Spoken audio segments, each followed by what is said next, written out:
Hey everybody, Ben here. Thanks for clicking on the video. Thanks for showing up for yourself each and every day. So if you're here from the short, you already have a backstory. If not, word of the day was sentence. And our supporting angel number card was on target, keeping your eye on the goal. Also says divine will, focus, intent, consciousness in the result. 70/70. What I got into was, uh, a sentence in general is taking several words to make a complete thought. Otherwise, we just have one word. We can look at this as I just have an emotion, and that's what I have. I don't know why I feel it or what made it happen. And then I kind of went into, diving deeper. Let's complete this. Let's close this cycle. Let's find out why. Let's find a resolution to it, unless we like feeling that way, which most of the time, we're focused on the negative aspects, whether it's affecting our self-esteem, uh, difficulties in our experience that are creating these emotions. It's pretty natural. We are human here. We could also look at it as just being triggered in general. I'll just use my past as an example when uh, certain times I'm misunderstood a lot. And when I would say things, people would grab a hold of one word out of that sentence. Or maybe I said three sentences and they picked three words. And that molded their mood. It triggered them. It placed them in a place. And that's all they could focus on or cavitate to. They couldn't hear anything else because whatever was said was taken, twisted, remolded to validate how we feel inside. It's no blame on them. We all have these aspects. It's just something I could pay attention to. We could say I'm a walking trigger. You know, I can get in there somehow, but not even on purpose. It just happens, and I grab a hold of that. So naturally, when we are not really awakened or interested, I shouldn't say interested, but not in a place to recognize the ability to heal these things, these wounds that we have adapted. We just live our life that way. We grab a hold of these things. People will trigger us, uh, whether close relationships or society in general, things in the news, things online. It doesn't matter what it is. It's going to upset us. And that's showing us something. But if we're not awake to it or open to the idea, it's just going to frustrate us. And we're going to get upset. And we're going to dwell on it. And we're going to create our whole life around this frustration towards this category of people, or always hating men because they're authorial figures, or women because they hurt us, or uh, races and genders, all these things that are a deep-seated trigger because of uh, a wound that could have been programmed into us from a long time ago. Same thing with religion versus spirituality, religion in general. There is just these deep-seated things that are immediate triggers. And if we're open to it, to actually make a sentence out of it, we could heal it. We could fix it. Maybe we like being in this place, which I doubt, because wouldn't it be nice to come into a full, authentic place and be able to walk anywhere and anybody can say anything and it doesn't take a hold of you? We don't lose ourselves to a word, to a behavior. Instead, we make a sentence out of it. We process it. We alchemize it, however you want to call it. And we walk fluently and tall instead of cowering to a word that is affecting us in a way that we're giving our power away. I thought about connecting to see if any visions come through. I think I will. If it might be a little loud, so if you're sensitive to sound, you should turn it down.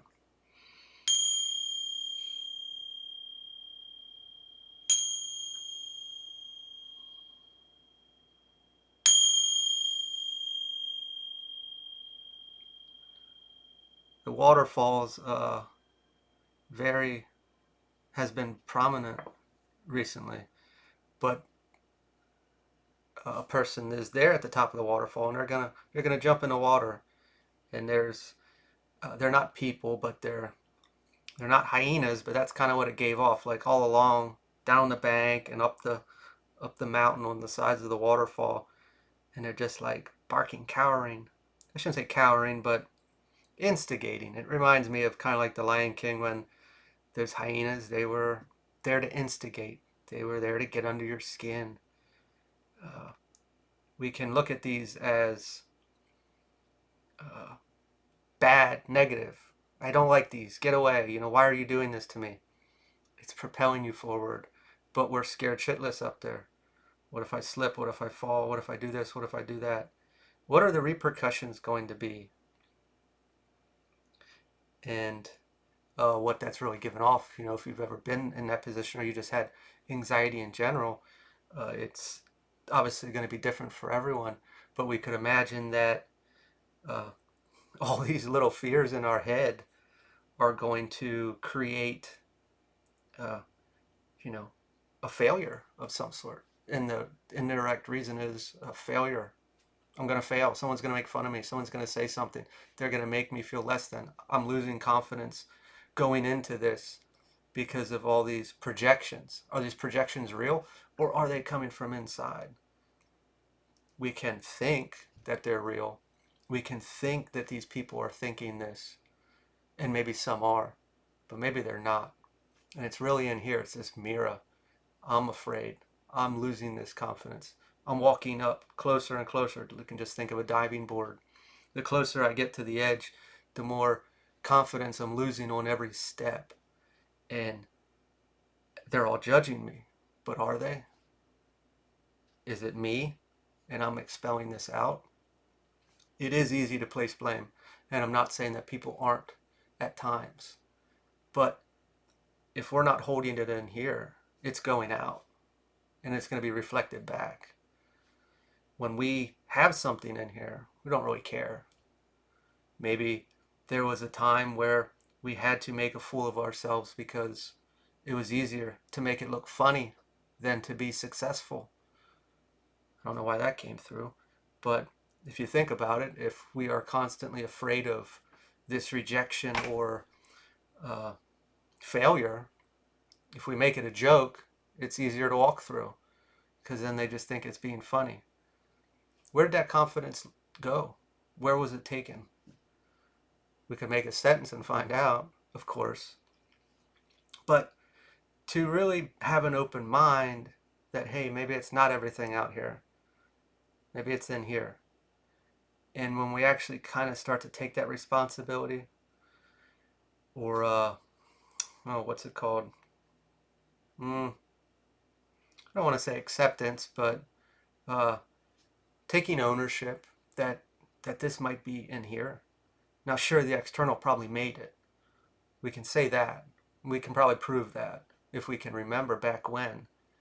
But it's our job, it's our duty to correct it. We can't place it in the external and expect them to correct it because they made it. And according at times in our mind, the external is to blame and they're holding me back. But it's in here. So we have to get to a place to take that ownership and say, you know what? I'm going to fix this. No one else is. For anything, they're going to make it worse. But it could be my own wound, my fear in here that's rippling out and it's mirroring back. I'm projecting what I think they're projecting. And that is kind of a difficult place to get to at times because naturally we think it's the other way. And it's taking ownership. It's understanding that, hey, maybe an easier way to do it, easier to stomach. If we're prideful, we can say, I got wounds. I'm going to fix them, verse, it all depends how our head is and how prideful we are. I think we need to take some of that back at times and really say, you know what, I got a wound. It's not everybody else. It's me. But someone did make it. Okay? I'm trying to make it easier. It's getting out of this victimhood. And it is difficult because the majority of society is in that place. It is never me. It is everything around me that is at fault. And until we finally just say, okay, I got wounds, because we all do. We can take that. All right, I got wounds. Somebody made them. So what? Whatever. I'm going to fix it. They're not going to have that power over me for the rest of my life. I'm not going to allow that to control me for the rest of my life. I am better than this. I deserve better than this. And I'm going to fix it. So let's make a sentence. Let's make a sentence. What do we got here, Spirit?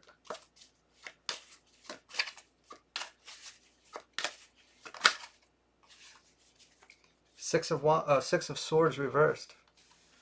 Hesitance. It's taking me right back to that diving board, and every step it's getting worse and worse. When I used to have anxiety, really bad, I should say, I'd start to think I'm walking funny. Then I'd walk worse because you're trying to fix something and it's getting worse.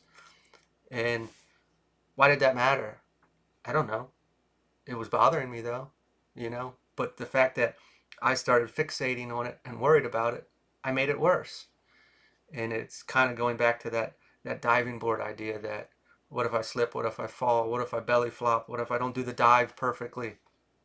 And every step I get closer, it's getting closer to go time that I have to perform somehow. And I'm nervous. But am I nervous about what everyone else thinks? Or am I nervous about, obviously, because that's going to affect me. But what if this deep-seated fear is projected out? And that's really where the sentence comes in. Why am I having this feeling? Why am I so anxious? Am I anxious about what they think? Or am I anxious about what they think and how it's going to affect me? Or am I anxious just because I'm anxious? Where is this really seated? And naturally, it doesn't matter what they think. If we're putting all of our eggs in that external basket, on external validation, external acceptance, that's a tough walk to walk. And I think the majority of society is probably there. It is embedded in us. And it's not just so much, I talk a lot about, materialism and grabbing all these things to try to fill our cup to be accepted or to be viewed a certain way. But if we really think back, really back, and we think of just a child and what's missing there, what is normally not given or not received during childhood. And we can't really blame all of everyone for all their situations. Sure, people have done horrible things. I'm not taking that away, or how it may have affected you. But let's just think about it. Okay, two parents, probably both working nowadays. If you're a young adult and you don't have children yet and you work, you probably already know how stressful it is and exhausting. Now let's throw raising children into that, not making enough money, trying to make ends meet, and trying to care for a child and give them attention. Okay, it's pretty simple, with no blame, that there was not enough attention given. That's a pretty simple example, that there was probably not enough attention given. People were probably miserable or upset. They couldn't put that happy face on. So we got abandonment, we got lost love, minimal attention, turmoil or toxic home environment. That's pretty basic. That's I don't want to say mandatory, but that's what's coming through. But the way it's kind of set up, this system, and how everything comes out, that's a pretty normal experience. People are exhausted, people are stressed out. All right, so if we felt that way, we probably never felt fulfilled in a way. Good enough, loved enough, rejected, uh, missed out on. And now we're on this diving board. What's going on? Okay, well, if I just performed, maybe as a child, we performed, look at me kind of thing, as a kid would do. Uh, Recognize me, or we act out for attention, things like that. So now we're an adult and we're doing it differently. But there's still that deep-seated, rooted wound there, you know? And we're going up on the diving board and we think, well, they're going to judge me. Well, it's going back to a wound, something like this. We were never accepted. We think we were never accepted. There was just no time. Now, everybody got around to watch. And we're going to do this. And what if I fail and they're not going to reject me again? All right, well, now we really got to go back and heal a wound that has manifested in a totally different way. And when we think about it, it is, we need to build that in here. Because in here we feel not accepted, not good enough, all these things, which I think touches more people than we would like to believe. You know, we think it's just people, a minuscule amount of people that might have destructive patterns or something like that. But what I just explained sounds like a pretty normal life that a lot of people probably experience because of the way things are set up.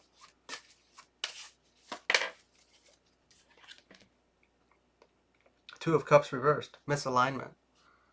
This is going with, I'm thinking it's everyone out there verse in here. And that's a tough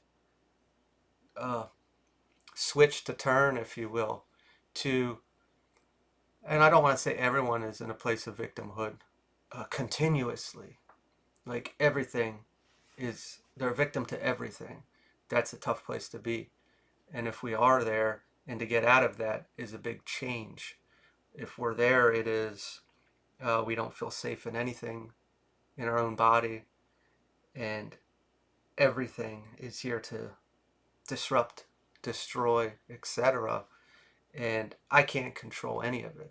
We obviously don't have control of our emotions either. But getting to a place to be open-minded that, okay, maybe I am creating this, maybe I am projecting this, is, like I said, a difficult feat at times. And I don't even remember how fully I would have gotten there at a time. I think it's just starting to say, I don't like the way I'm behaving, or I don't like the way I'm thinking, or I don't like the way I'm feeling, and I'm going to change it. Doesn't matter what my circumstances are currently, doesn't matter what my past was, or what it did to me, or what I experienced, or bad choices that I may have made that may have changed my trajectory. I don't like it, and I'm going to change it. So how do I do that?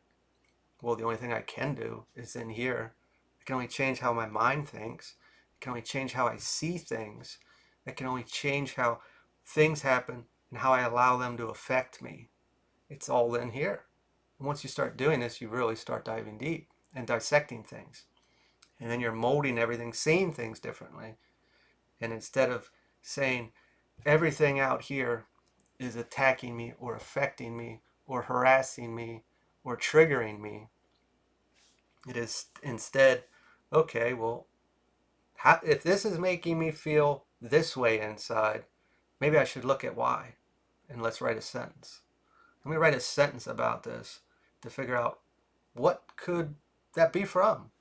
You know, why is that there? Who put that there? What did I do that put that there? What did I experience that put that there? And I'm going to change it.